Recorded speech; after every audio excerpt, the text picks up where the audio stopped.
much indeed, Dean. The role of promotions in frugal times.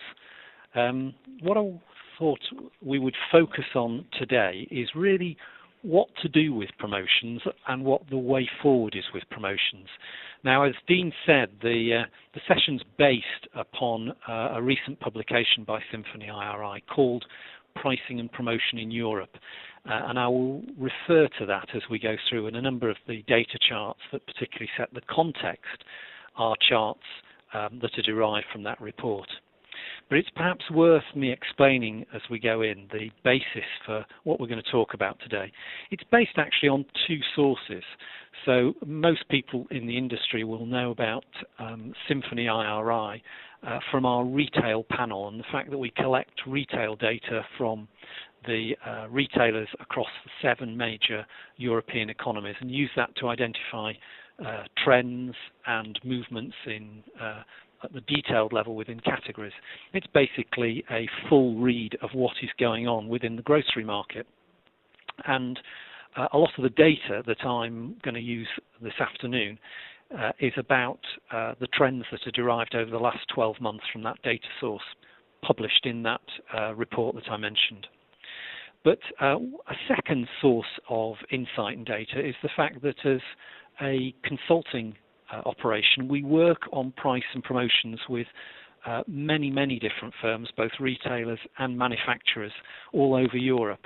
So in the last 6 months, we've probably worked in over 80 categories across Europe, talking with retailers and suppliers about their concerns on promotions, about their experience, understanding what they are doing at a microscopic level. And we use analytics against the promotions really to understand some of the dynamics. So some of the qualitative insights are based not just on the retail data, but also on this consulting experience. Now, what I want to do in the session is really take time out first just to summarize what we are seeing as you look around Europe at what's happened in promotions over the last year, and summarize that in some key takeouts, key conclusions from that. And then I'm going to focus down a bit more on promotions, how we can see they're beginning to shift, what we believe are the role that promotions play most effectively and what role they don't play effectively, and the approach to getting the best out of promotions. And as Dean said, we are going to then conclude kind of the presentation session and move to some questions and answers for discussion. We'll leave plenty of time for that towards the end. So starting off, what actually are we seeing in the grocery market?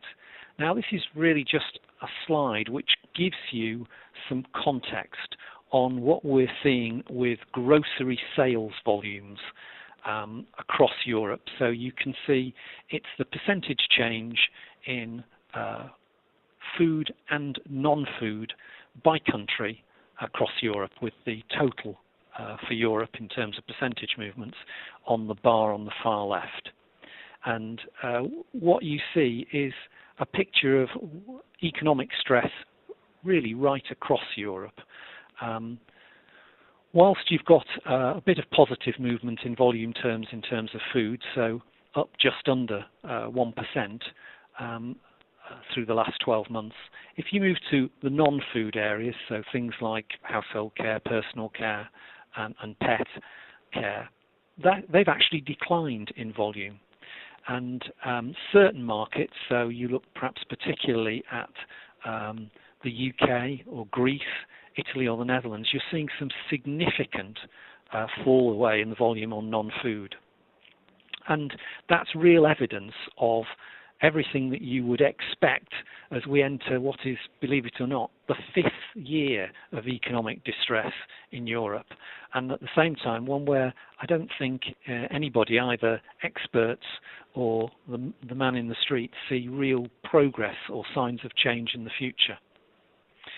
And I think what we see as an analyst on this is the pressure that would be evident in a normal recession where you have unemployment affecting the few being amplified right across the population, as you've got squeezes in disposable income and a massive amount of uncertainty which families feel really all across Europe.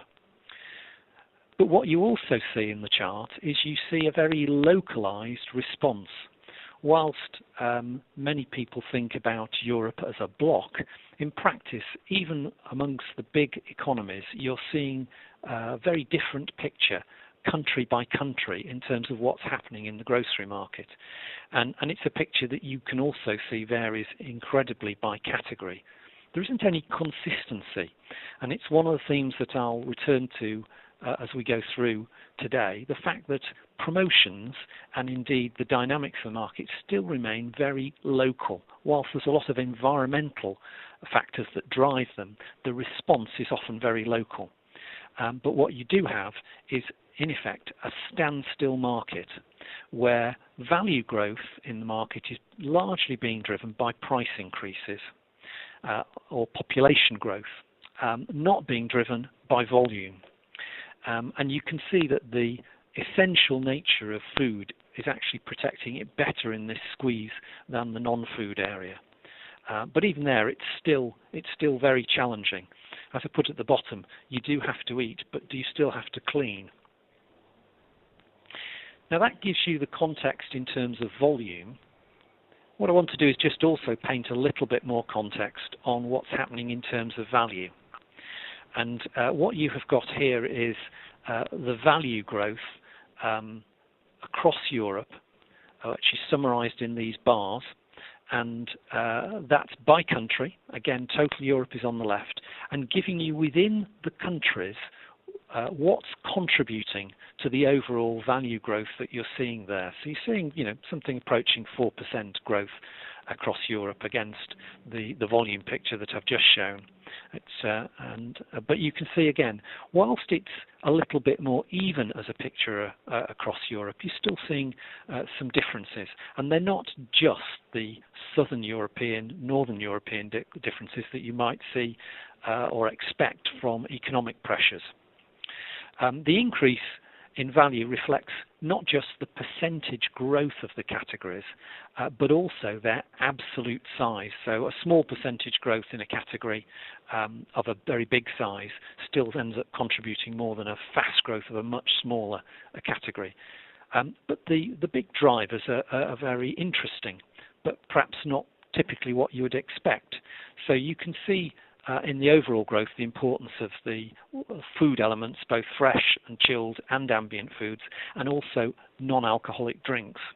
But you realise that perhaps one of the cheaper areas of providing food, frozen food, is not one that's a big contributor to the growth.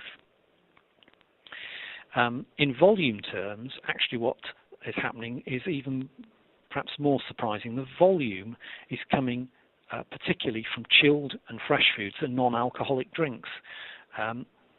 This really being a reflection of people trading down from eating out into eating better at home, and also the growth of things like the energy and sports drinks that you see in stores all around Europe.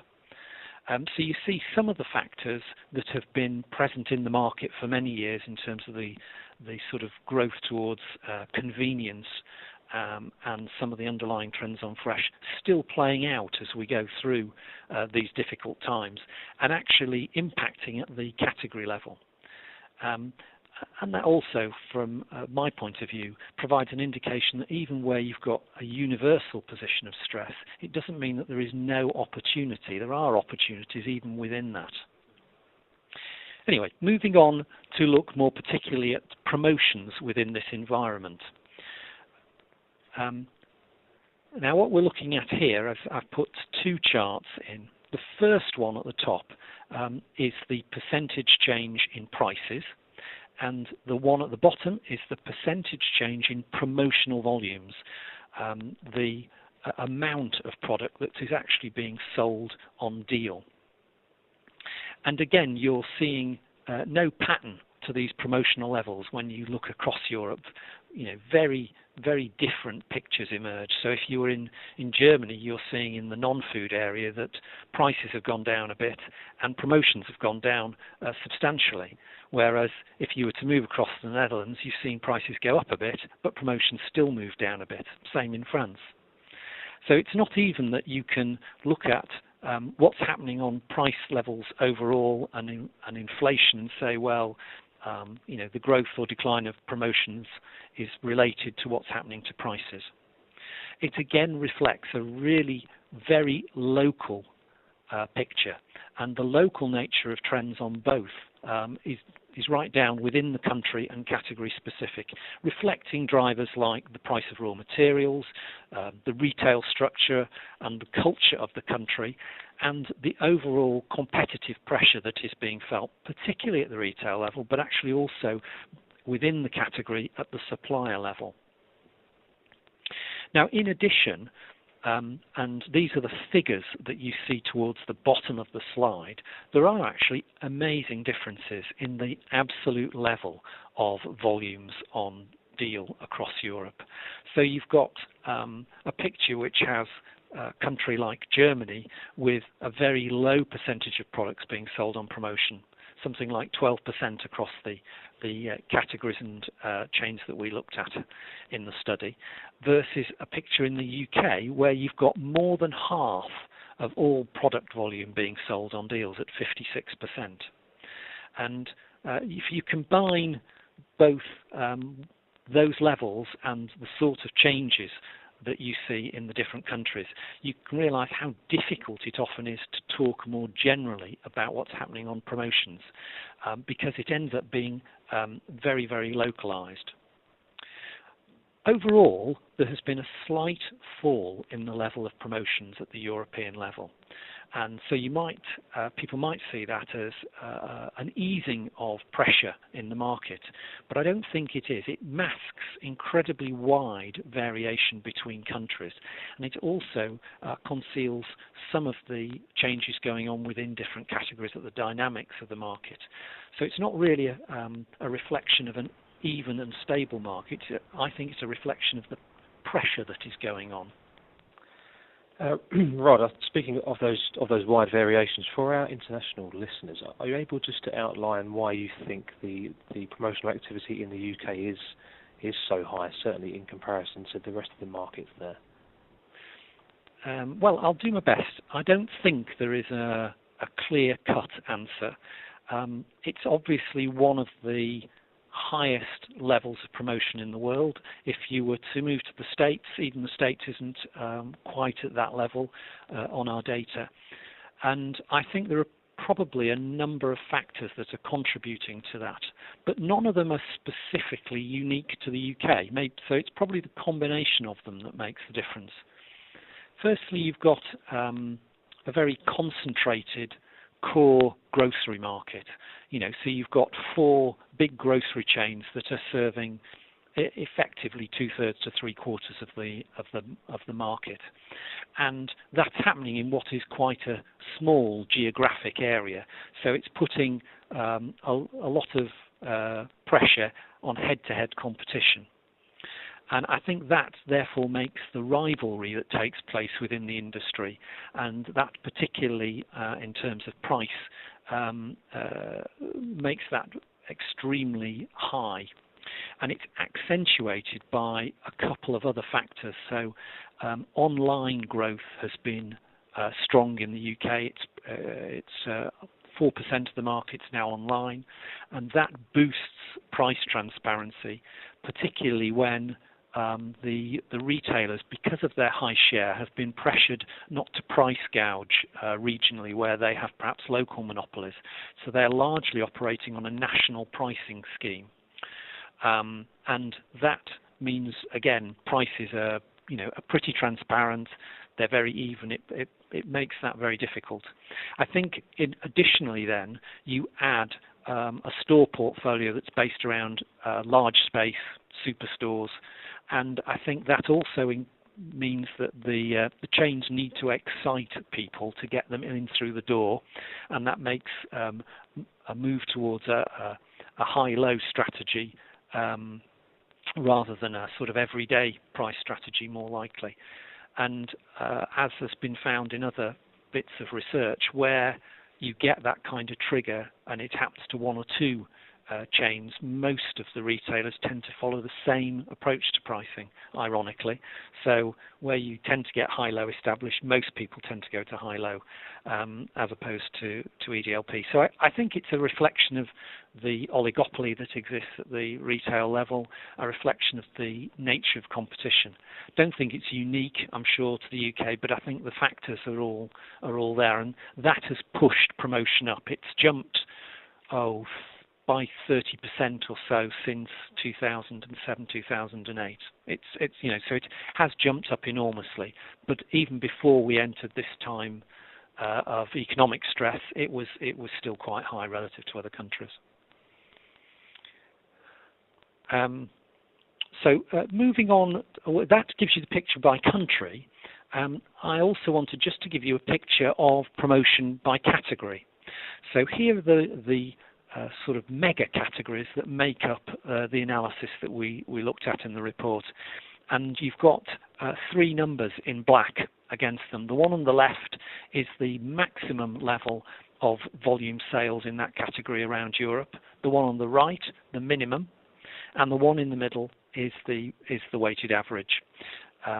So pretty much all the figures down the left do belong to the UK, it has to be said. Most of the figures on the right belong to Germany, but not all of them. France also comes in there in one of the categories.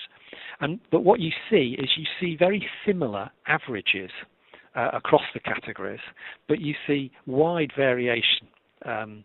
When you take that picture at the national level at which most of the markets operate. I mean, in some of the markets, markets like France, actually, it's even regional. So what you've got here is a picture of difference. Now, the figures on the right, the red and blue figures, are just to give you an idea of what has been happening at the average level on the changes in promotions over the last 12 months. So what you can see is, big growth in promotional levels in confectionery and in pet food and care.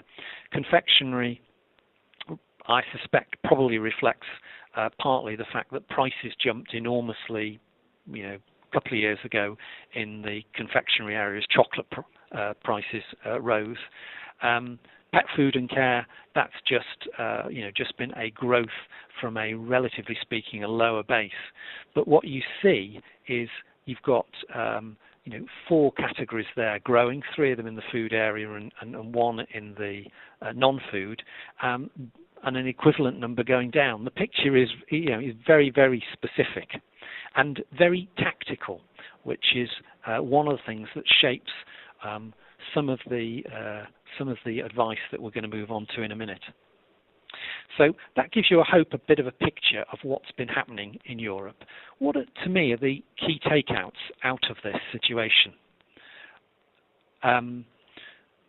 The first one is, I think we are witnessing quite a unique crisis, and that's different from any previous recession that we've seen since the war. It's not been a 2-year cycle and things have, snapped back and moved forward. And I don't think there was any real reason when we moved into 2007, 2008 that was going to happen. What you're seeing is something which is a sustained time of uncertainty and pressure. And I think what that is doing is that is focusing the shopper increasingly on headline price. And you can see that in terms of the response of a number of the retailers around Europe as people increasingly try and strengthen their value positioning as shoppers become much more keenly aware about prices and much more keen to obtain value. And secondly, we are seeing much smarter shoppers in terms of what people are doing. So we've seen, SymphonyIRI also does quite a lot of work in terms of bespoke shopper studies for clients. And if you sort of took that and summarised it up, we've seen price recall increase by 20 to 25% since the start of these recessionary times, and we've seen impulse behaviour halve, and planning, so things like the usage of shopping lists, increase markedly. And as online and mobile become even more powerful, you're beginning to see much greater use of price comparisons by shoppers, and that has seemed to produce a reappraisal of value within categories. So you have seen shoppers actually rethink the way that they engage with a category, rethink the brands that they consider in their repertoire, and change their purchasing patterns, and do that on a sustained basis. Third takeout is you're seeing two groups of countries in promotional trends. You're seeing the UK, Germany and Italy, where the promotions are still rising, but you're actually seeing places like France and Spain where they have dropped back. And I notice we've had one question in on actually on some of the response in Spain and France, notably on non-food sales, why they're ahead in Spain.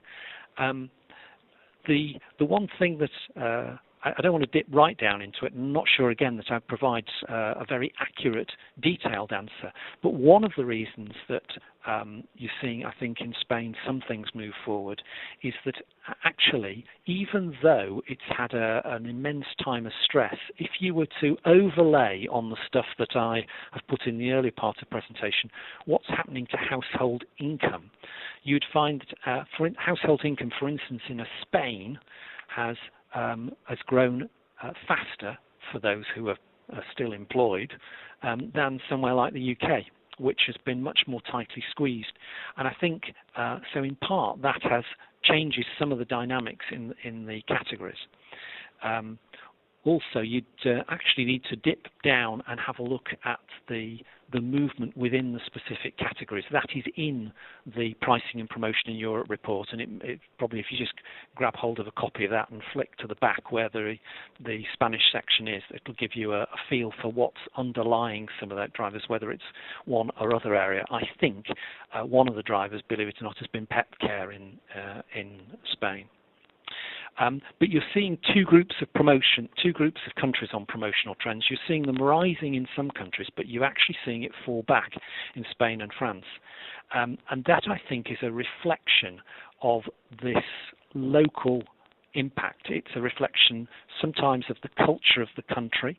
It's a reflection certainly of the retail landscape, pretty much as we're talking about the concentration in the UK. And it's also a reflection of legislation.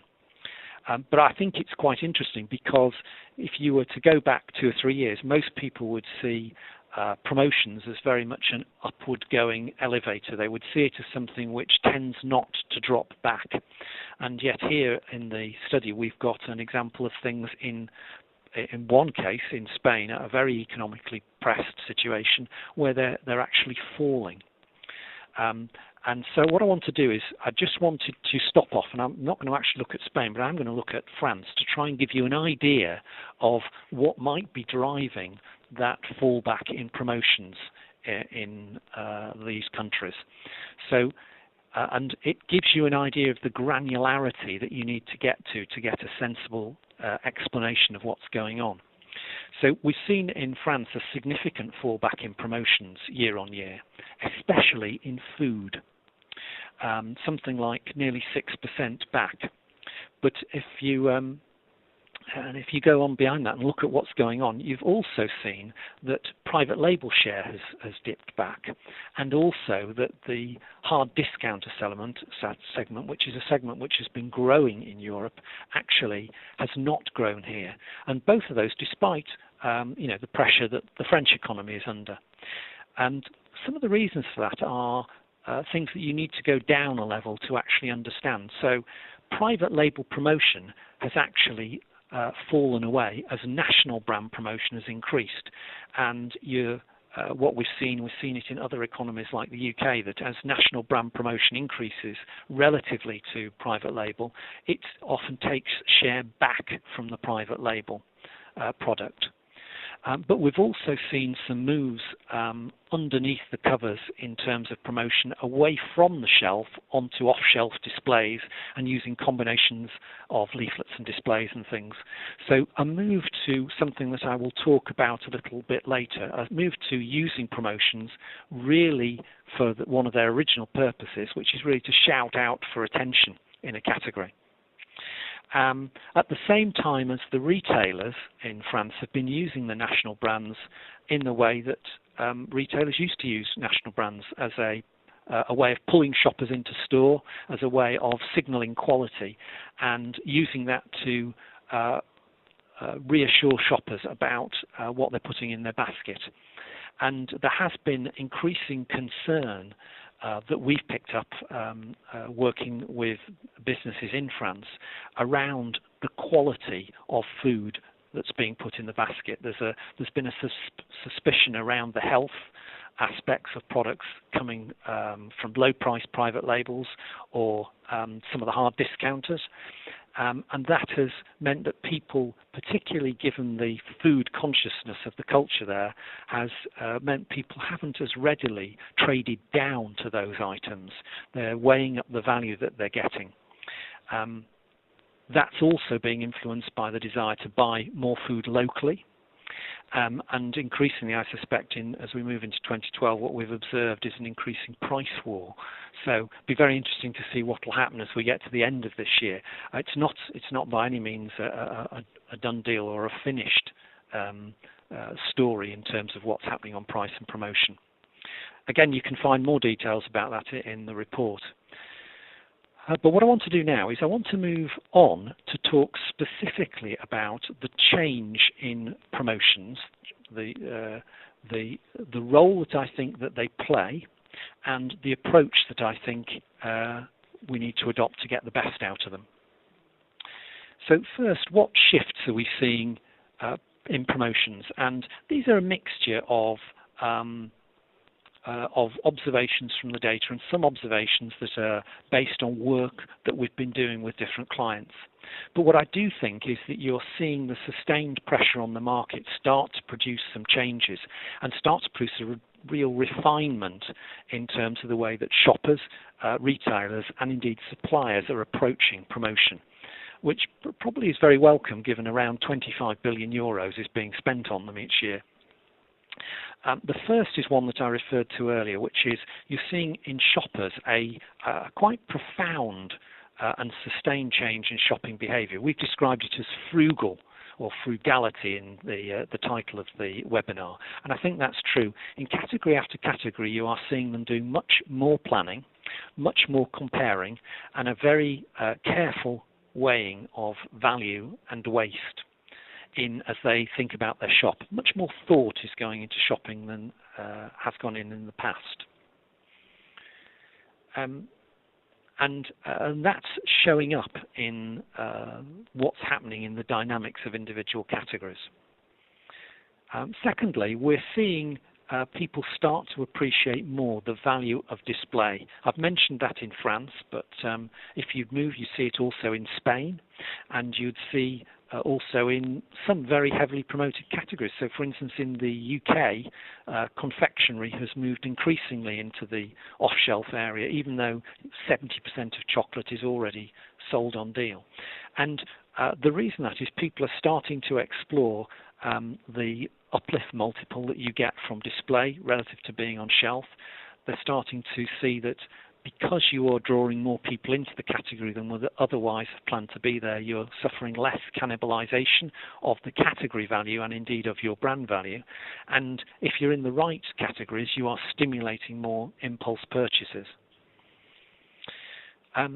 Thirdly, and I guess this kind of is fairly obvious if you walk around most stores, we're seeing a move to people weighing up promotion in the context of price as a whole.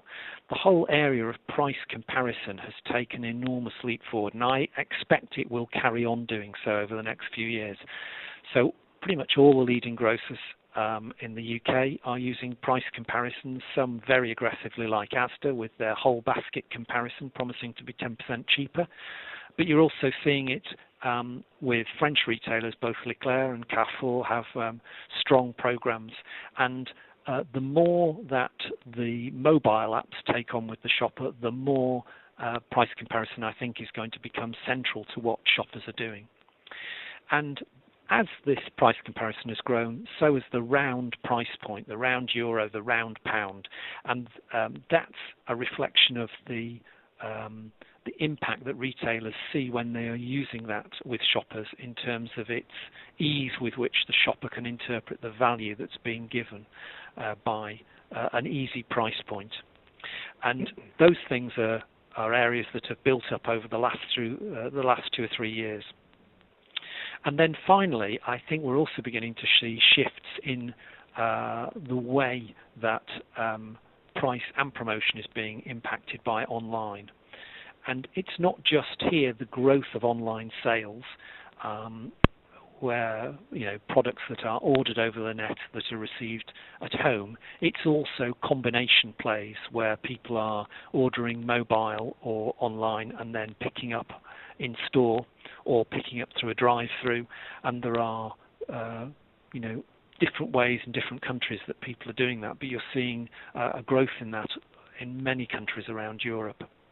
And of course, the minute you do that, people are starting to get more experience in doing that, they are having to produce a list because you have to enter it into the screen.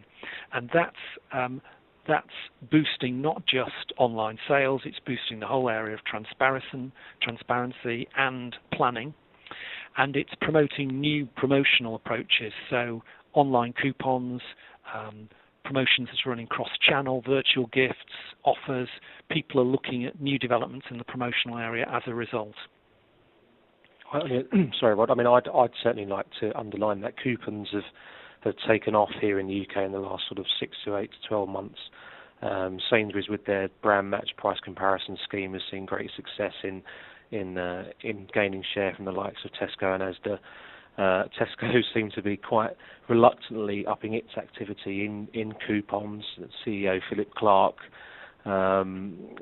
seemed relatively grumpy when asked about why Tesco was increasing its activity in that field. He certainly believes that over the long term that's not a successful long-term solution, but he underlined to the press pack when we spoke to him recently that retailers here in the UK need to be seen to be offering consumers coupons.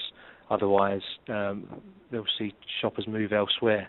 And even Morrison's, which up until now has not really been part of the couponing game, has launched a trial in a number of stores in the North East, showing that it too has recognised the importance of coupons. And frankly, on an anecdotal basis, I was deciding which of the big four to shop at yesterday, and we had some coupons from Tesco through the door, and that was the key deciding point. Me and my wife decided to go there, so it proves that it does work. It also proves that Tesco are actually sending coupons out across the country, because I got some yesterday as well. Okay, moving on to the roles that promotions can and cannot play effectively. Let me start by going down those that I think promotions don't play effectively, but I'm mentioning them because we see them frequently with companies or in the markets or expressed as reasons for promotional investment when we are working with businesses. But in each case, I don't really think that they're a good competitive response to the challenge. Firstly, they're not a growth driver. There's a lot of people who would see promotion as something that's extremely important in terms of driving the growth of product. But actually, there is very little evidence that this is a sustained growth driver. All the evidence around promotions is that 99% of them impact in the very short term, and actually their long-term effect is, if anything, at best zero.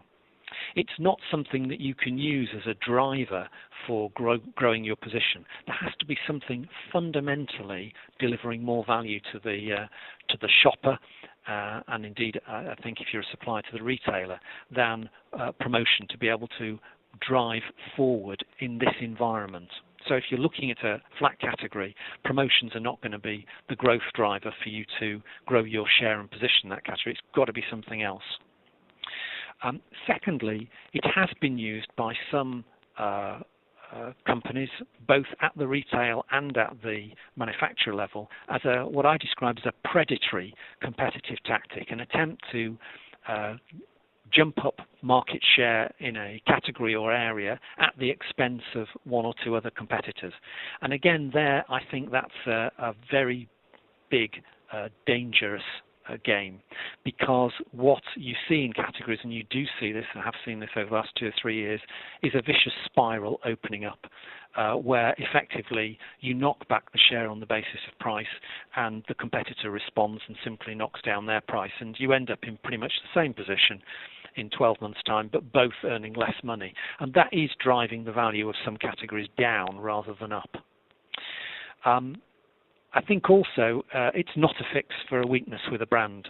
It's a bit like painting over cracks in the wall of a house here. What it does is it might confuse the picture or conceal the picture for a short period of time, but actually the fundamental trends of a brand carry on behind the scenes and re-establish themselves when you come back off promotion.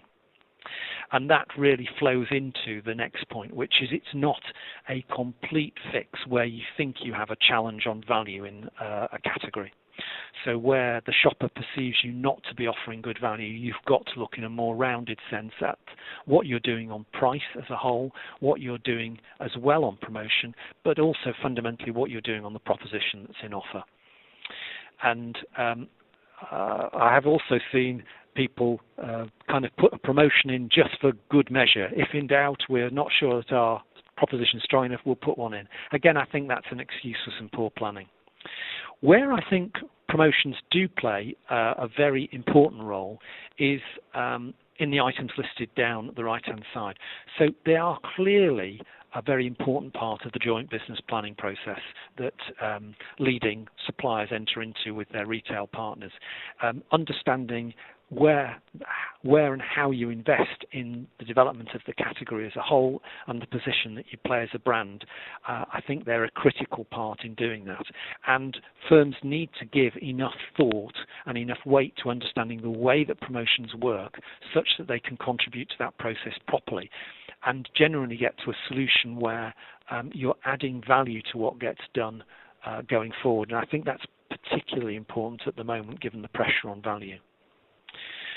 I think they're also quite a legitimate tactic in order to acquire key display space. So when there are perhaps critical display slots with a retail partner or and you're a branded supplier, making sure that you're getting your share of those display slots such that your brand is in front of the shopper at the right time. I think that's absolutely important, and that does in many cases dictate some of the discount levels that you need to operate at in order to acquire that space. And similarly, it can be a very appropriate defensive competitive weapon to make sure that you don't find your position unduly undermined, particularly in key points of distribution. As you might gather, even though I don't see it as a growth driver, it is a short-term volume driver, and where you have a need for short-term volume for whatever reason, I think it's a legitimate tactic as long as you can make the economics work, which is something I'll come on to on the next and final slide. And I think there are then some other specific areas summarised in the next 2 or 3 bullets that are also quite legitimate. Either way, you need to call attention to the category. So you're a particular pillar brand, particularly in an impulsive category, and you need to call attention to it on the shopper to get it back in more baskets. I think that's legitimate. Where you want to encourage shoppers to trade up the range in a category, and you want to use it as a way to help them migrate up and try out a more expensive brand or format, or similarly where you want to help cushion a price increase or promote trial of a new line or a new flavour. And I think in all those cases, it can be quite a legitimate part of an overall plan that you put in place to deliver them. And those are things which I have seen work well with clients, particularly in heavily promoted markets where what you're doing is competing in a category where you might have 40% plus volumes on deal, and actually you need to have promotions as a part of the mix to get things through. Now, given all that, what does that mean in terms of approach? And what I want to do here is just give you a view of 2 or 3 key important points in terms of approaching the whole area of promotions, which I think are very important to get the kind of value out of them that you need. First one is, I think promotions is a commercial evaluation, by which it's a question of profitability and margin, not merely volume. Promotions are about gaining volume, typically by giving away margin, both at the retail level and at the supplier level. And to me, that's something that needs to be paid for. You have to be clear that when you do the equation on a promotion, that it is making money. And that is more true now than ever in terms of making sure that the money is going to those promotions that are really working for both retailers and for suppliers. And as such, it needs to be a holistic decision. So it needs to be something that's not just signed off by the sales director or the trading unit. It's got to be something that embodies an engagement between the sales and the finance areas of the business, so that it's part of a joined up plan of how the category is being addressed. I think thirdly, it's very important that it's taking place in the context of pricing strategies.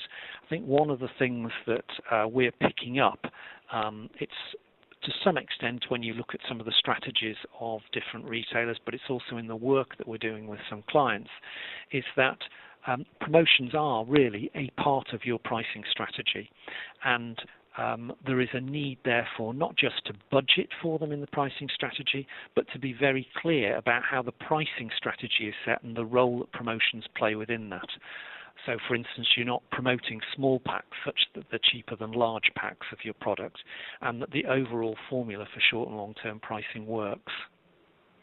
And to do that, actually, then it becomes very important that you understand what's happening at a granular level, not just at the category level, but down at the brand and the line, which promotions are working, what the depth of deal is that you want to offer, where you want to promote in the range or in the category, and under what circumstances you want to promote.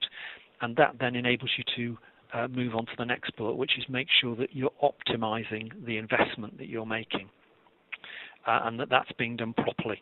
And there is a tremendous amount of money that is wasted each year by companies by not understanding that granular level, and by using rules of thumb that actually are on average right, but of course, as you can see from earlier on in the presentation, are actually inappropriate in the local conditions.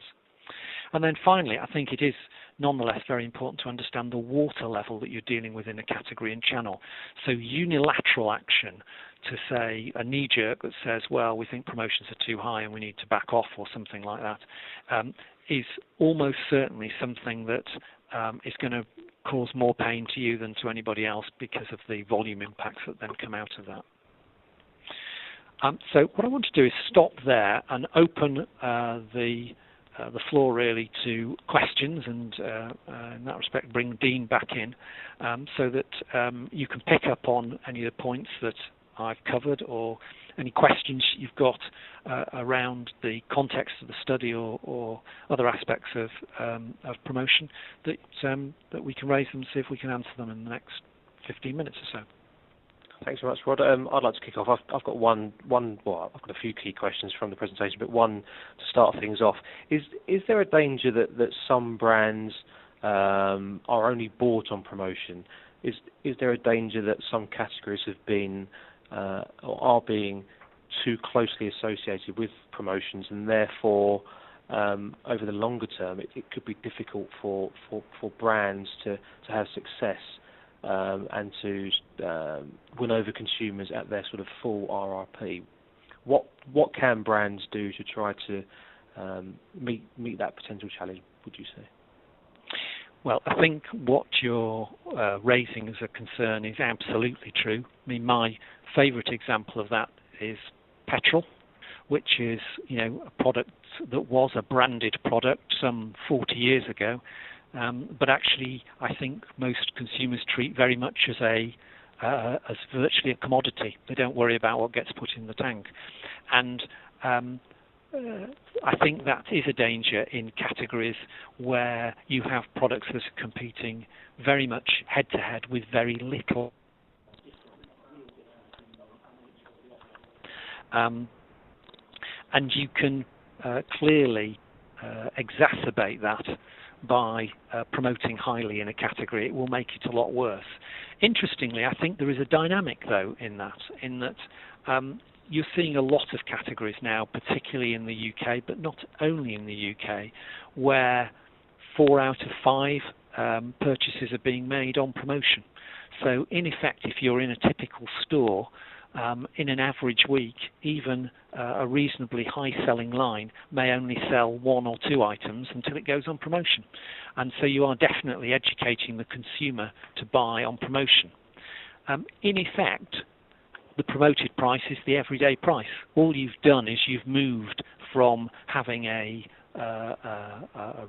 recommended or a base price that you think of in your head as being a real price, but it never really gets offered to the shopper. So all it does in 2 or 3 years is it re-establishes your price level at a lower level, and over time you probably have to offer promotions on your promotions if you want to encourage short-term lift. So I think the dynamic is there, but all it does is, from the shopper's point of view, it just resets the level at which they view prices. There's been some interesting comments recently from Sainsbury's. Mike Coop, its commercial director, has sort of spoken about sort of price being less important in this sort of age of transparency in pricing among the sort of major retailers.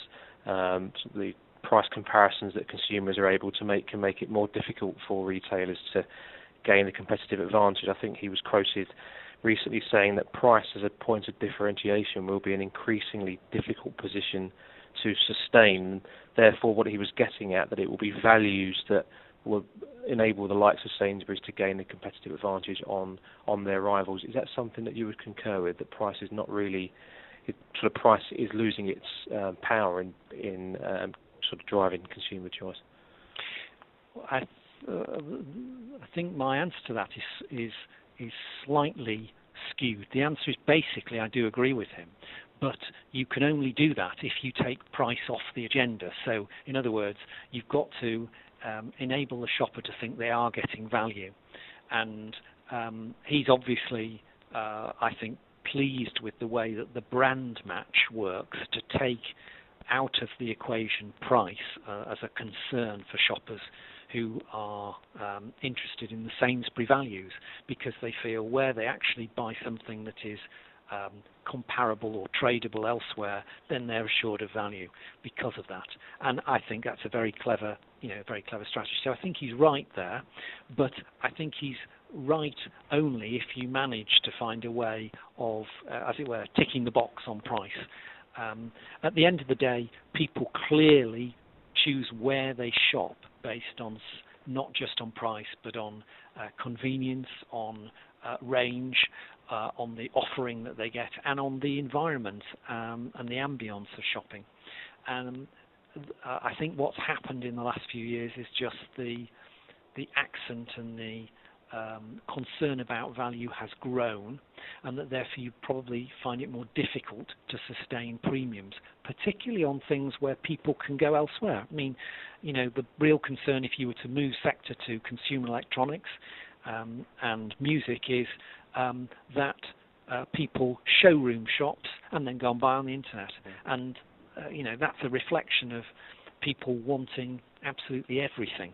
They want price and they want the ambience, and you've got to find ways of locking the two together. We have a question in that asks you, Rod, if you could develop a bit more on your comment about understanding the water level on a particular slide later on in the presentation. The questioner asks that if we should not de-escalate promotions on our own, how should we consider them? I think that's, I think it's a really good question, and I'm very, very pleased that you've asked it, Claire.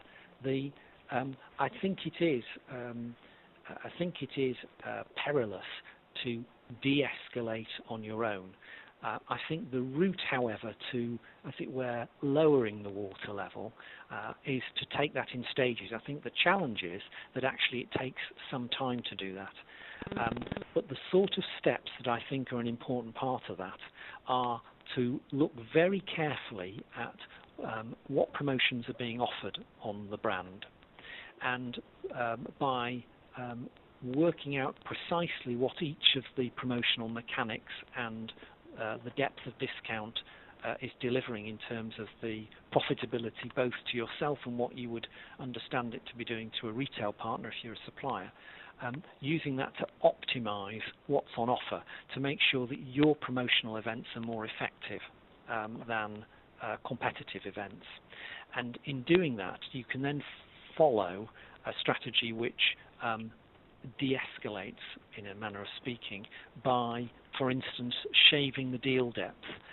So it costs you less money to be on promotion when you feel you need to be on promotion, or concentrating those promotions where you've got a maximum impact. So you put your money into perhaps the bigger events that assure you of the shelf space. It does vary by category, but essentially it is playing with the depth of discount and playing with the mechanic to optimize what you're doing, and then using that to gradually rein back the overall level. But I think it's a long-term game.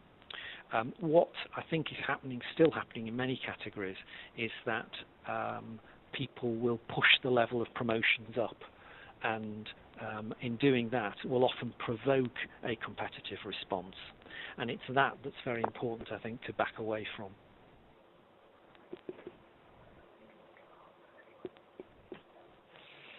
Also had a question in that asks whether, focusing on the pet food market in particular in Germany, whether there's a tendency to high quality products in sort of commercials and in their promotions in the pet food market in Germany. I'm not sure if you have any specific colour you can add on that particular point, Rod. Probably a bit difficult for me to answer specifically on the pet food market. There are some interesting things which I suspect the question is picking up on. So pet food, from my limited understanding, it is one of those markets which you are seeing things like a mix between professional product and mass market product, that which is vet endorsed product and things like that, which offers an opportunity for premium levels, and there are obviously a number of super premium and premium products there that are doing very well. And you've seen the same if you go into hair care, where you've got salon related product versus mass market product, and you see the same in coffee. You see it in category after category, and I think what it really demonstrates is that there are opportunities at most quality levels in most categories to play, and the opportunity by sufficiently differentiating and targeting propositions at different bands within a broad category is an opportunity to grow value, and certainly from some of the work that we've done internally, we see the importance for growth in what is a fairly flat market is about being able to persuade people to trade up in product in categories rather than trade down, and that is a lot down to what I think the question plays to, and that doesn't necessarily mean you don't promote. Actually, some of the big drivers there still can make promotion very attractive if you're on a premium line, but you have to be tremendously careful that you don't undermine the proposition of a premium product by over-promoting it, and people particularly promoting it as frequently as the purchase cycle. We can just squeeze one more question in there. So the question about the impact of private brands, I think the question is alluding to sort of Tesco's venture brands like Choco-Block ice cream, what impact they will have on the promotional landscape.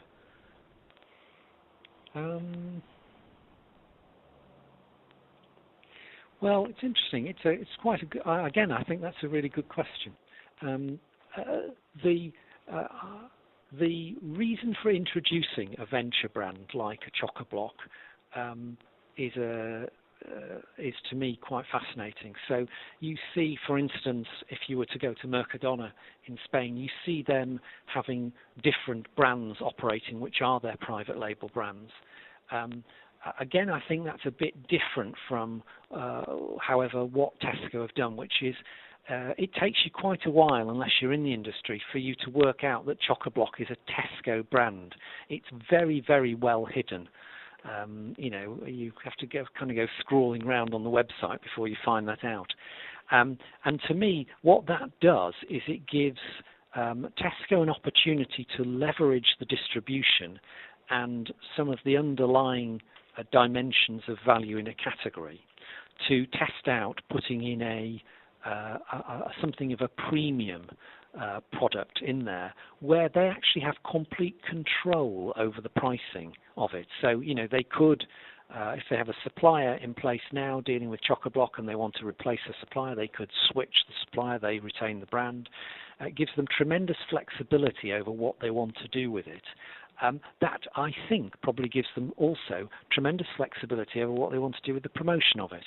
So, if they want to use that to drive perceptions of value in a category, the ability to offer a brand at a cheaper price for periods of time, I think it gives them more flexibility to do that than they might have if it was operating under, their umbrella typical three-tier private label structure. So I think what it probably does is it blurs a little bit the distinction between the private label and the national brand. At the end of the day, I think you'll revert back to the fundamentals. If the fundamentals of a Choco-Block or a Latham's or the other products that they've put in place are not comparable with the brand, then I think it won't have much of an impact because it won't end up having that much of a share position. But I think otherwise it gives them the opportunity to flex a bit more branded levels of promotion on a product which they control. So I think it will shade inside what you see in the report at the moment. I've not seen any specific strategy from them to use promotion in a very different way by using the venture brands.